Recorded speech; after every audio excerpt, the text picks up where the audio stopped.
Welcome to the program. My name is Vince Nigro. On Insights today, Vince Casparo, MP for Eglinton-Lawrence. He is also the Parliamentary Assistant to the Minister of State combating crime.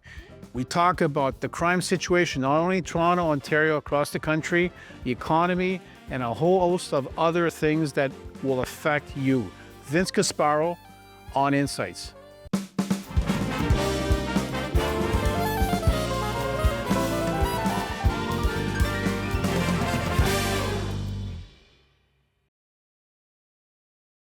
Vince Casparo, welcome to the program.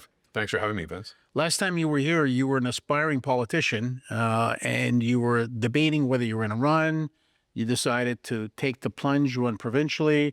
That didn't work out for you. An opportunity came up, and today you are the MP for Eglinton-Lawrence, and you are the Parliamentary Assistant to the Secretary of State combating crime. Big titles. You went from one end of the spectrum to another.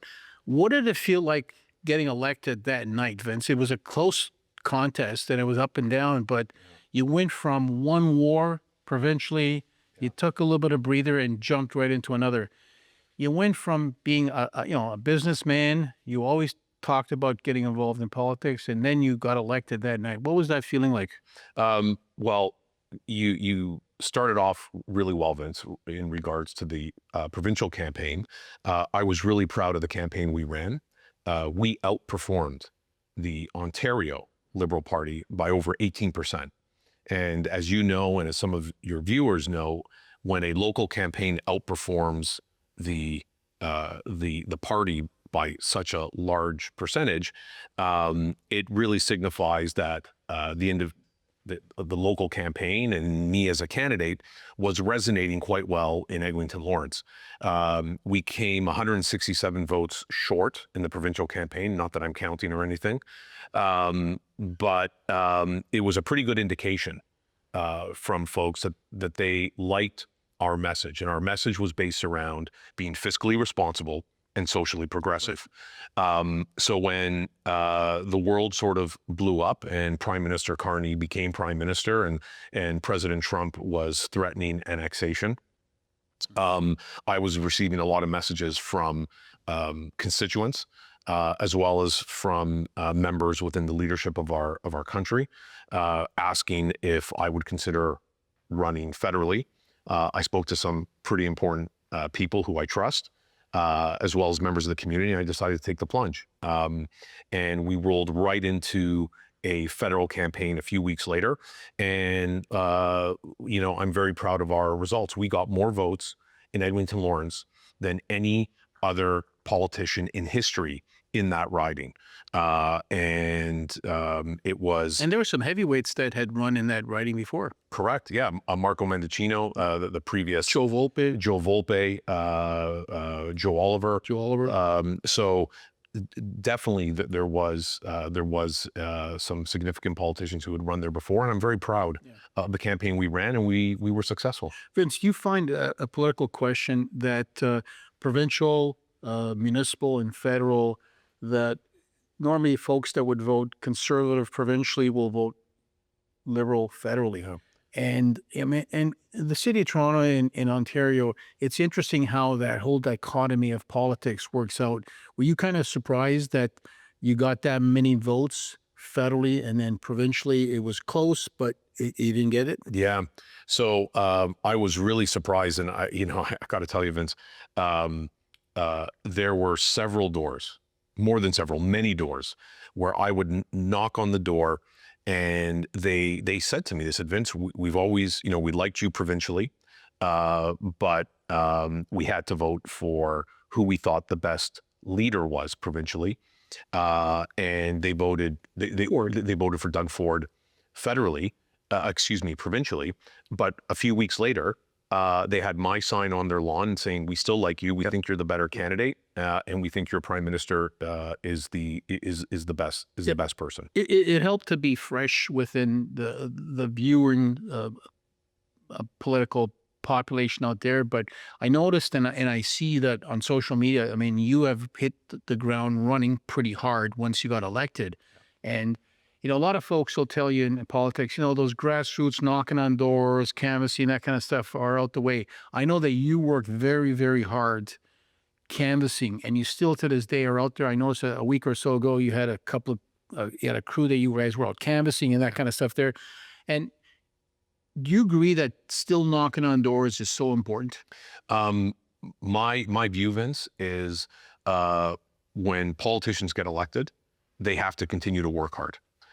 Working hard only when an election rolls around, it's disingenuous, and I think people see through that.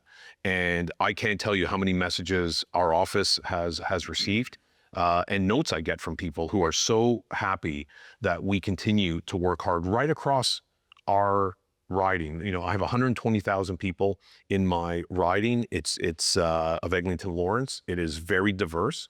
And I make sure that we are constantly engaged with members of the community, and we are constantly meeting with organizations, businesses, community leaders, and doing what we can to help them.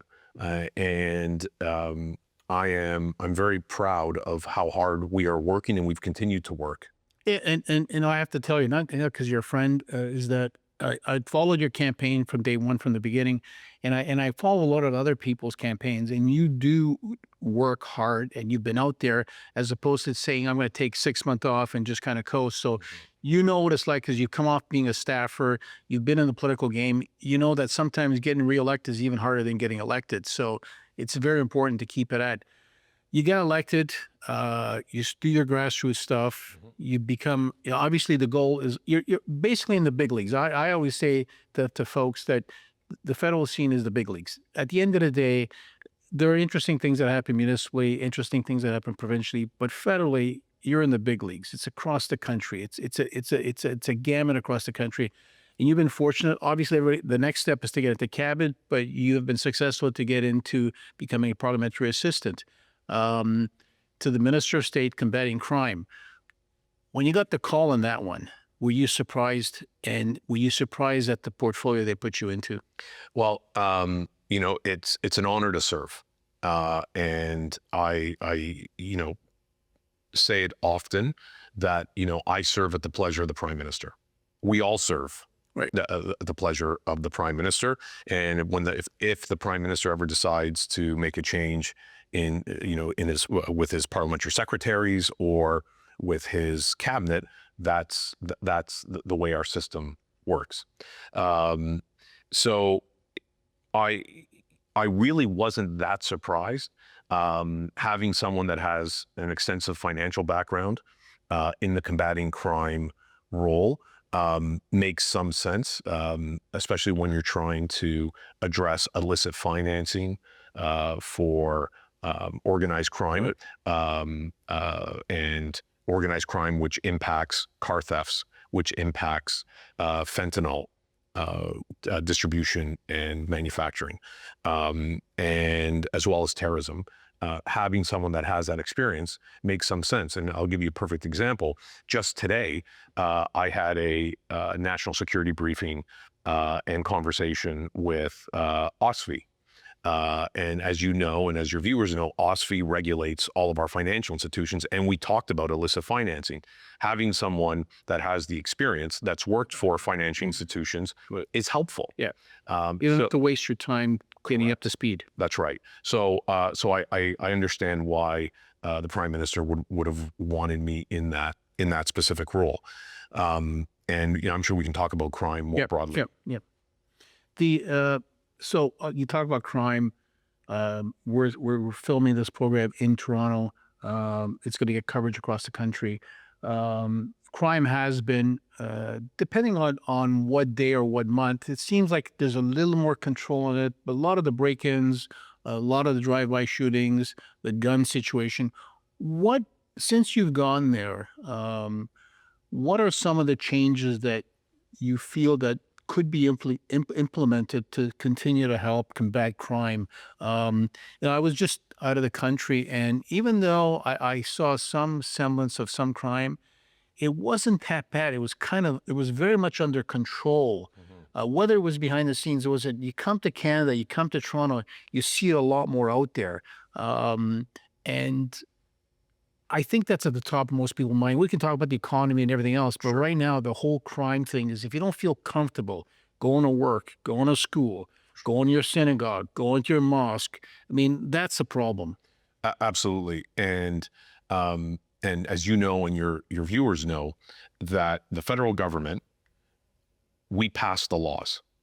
Right. Enforcement of the laws, the administration of justice is the responsibility of the province and the municipalities from the local police forces. So there are three pieces of legislation that we, two have already been introduced and one is about to be introduced that I think will go a long way in combating crime. The first is the Strong Borders Act. And this will give police and our national security apparatus greater intelligence tools to go after organized crime and criminals more broadly. So I think that is going to be absolutely critical, from everything from streamlining getting warrants to being able to go after folks in much more quick ways, other than the current system, which creates a lot of delays. So the Strong Borders Act is very critical. The second is anti-hate legislation. The anti-hate legislation touches on exactly what you talked about. Too many people think it's okay to intimidate folks as they're going into their place of worship, whether it's a church, whether it's a gurdwara, whether it's a mosque or a synagogue. And our legislation is going to create federal standards to ensure that if a person or group of people intimidate those who are going into their place of worship or a community center or a school, that will now be a federal crime. And we are going to protect communities' rights to worship freely. And I firmly believe that is a fundamental right of Canadians to be able to go and worship freely, go to social institutions, and I'm going to defend it till my dying breath. And we have to stand united as a country against this hate that has infiltrated our country and that has sprung up globally. It is fundamental to our rights as Canadians.